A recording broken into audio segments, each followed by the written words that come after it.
All right, so today I want to talk about how you can become a content machine in 2021. So, look, there are a lot of people out there that put out newsletters, such as companies like The Hustle and companies like Morning Brew. And these are both eight-figure newsletters that do very well. They have hundreds of thousands, if not millions, of readers. And so a lot of their writers are putting out daily newsletters. Another example would be Axios, and they do really well. And I subscribe to a lot of these newsletters, and I learned a lot. Now, if a lot of people are talking about the leverage you can get from content, so the building a media company, whether you want to talk about a one-man media company, which we've talked about on this channel, looking at channels such as Mr. Beast, where he's got over 50 million subscribers, we know that it's important to build an audience because then you can serve your audience, right? I would prefer building an audience first over building a business because the audience actually sets you apart, and then you have a loyal community that's following you. And so one of the key things I do in the morning in terms of becoming a content machine is I will wake up in the morning and there are a couple of things that I will read. I used to waste time for the first 30 to 45 minutes. I would just kind of, scroll. But now I have a lot more purpose. Now I'll read newsletters such as Morning Brew. I'll read newsletters such as Axios. So I'll get a sense of what's happening in the venture capital, private equity world. I'll get a sense of what's going on in just kind of the general business world. I'll also read Wall Street Journal. They have a good newsletter. I'll read The Economist Espresso, which I pay $5 a month for. And then on Wall Street Journal, it's like I think $39 a month now. And there's a whole host of other things that I'll read. And then I also have an app called Feedly, and there's a couple of RSS feeders that I'm subscribed to that will give me a sense of what's going on in kind of my world, which might be marketing or business. And what I'll do is also look at Twitter too, because my Twitter feed is highly curated, and I like to follow people that have a point of view and people that might obviously the people you follow, the information you consume is going to change your worldview. So I like to follow people that will challenge my worldview or just give me different perspectives. So I'll look for some stuff there as well. I think using Google Trends is also a very smart option. Looking at what's trending and then kind of attacking topics from there. You can also use sites like Mashable or Huffington Post to see what's trending there.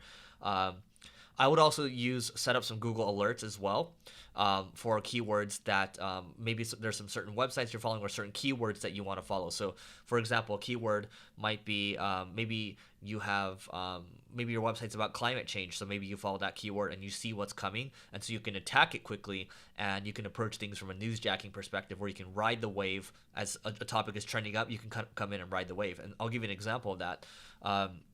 So on my YouTube channel, when I interviewed George Gammon, his name is exploding right now in the world of macroeconomics and investing because people want to understand what the heck is going on. He does a great job of explaining things. And, I just said the title of the interview was How to Prepare for What's Coming Next with George Gammon. And then that video now has, and by the way, we live streamed it. I didn't have any expectations from it, but it quickly shot up to about, I think it's at 50,000 views. And bear in mind, my YouTube channel, typically right now, if I'm lucky, a video might get 5 to 10,000 views. But a video that's doing really well, it's 55,000 plus, right? So that's an example of kind of riding on a trend. That's not exactly newsjacking, and I highly recommend that you Google what newsjacking actually means. And then the other thing I do too, in terms of when I'm scrolling through topics in the morning, is I'll have a Google Sheets that I'll open up there's a document that I'll open up on my phone, and with that document, I will basically come up with 5 to 10 ideas, and usually I'll pick 1 to 2 per day, right? So I'm doing this every single day. And, sometimes my team will jump on it, but if it's newsjacking, I'll actually edit it myself using a software like Descript. And Descript is really good for audio editing, video editing. It'll take out a lot of the filler words, and it's just really helpful. It makes things a lot easier. And what else do I read? So I read Nuzzle. Nuzzle is basically just taking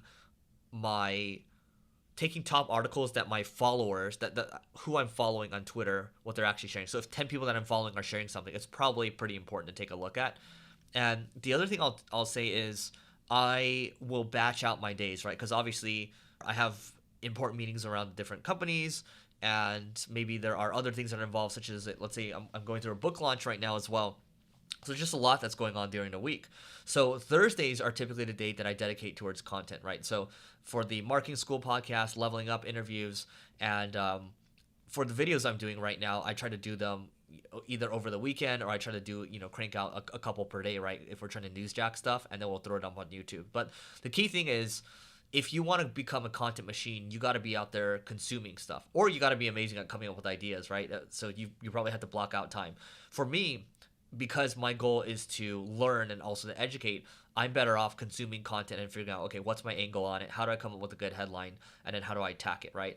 Now, if you're someone like a Mr. Beast, where you're going for sheer shock value and you're going for what's the most amount of views I can get, we're talking 8, 10, 25 million views per video.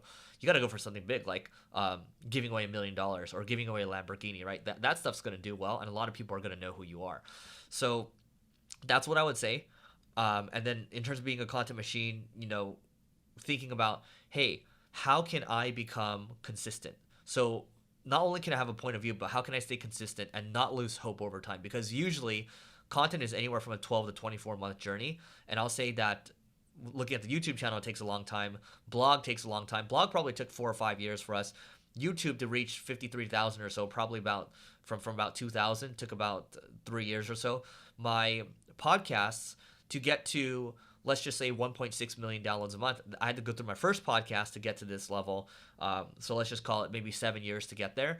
And for the first 2 years of leveling up, I was suffering, right? So you got to be ready. If you want to be a content machine, you got to be ready to take the pain. I understand that you're trying to play the long game, because most people just don't have the patience to wait. So hopefully this helps. Let me know in the comments what you think are some good ways to become a content machine for 2021. And don't forget to go to levelingup.com, learn more about the book, and we'll catch you later.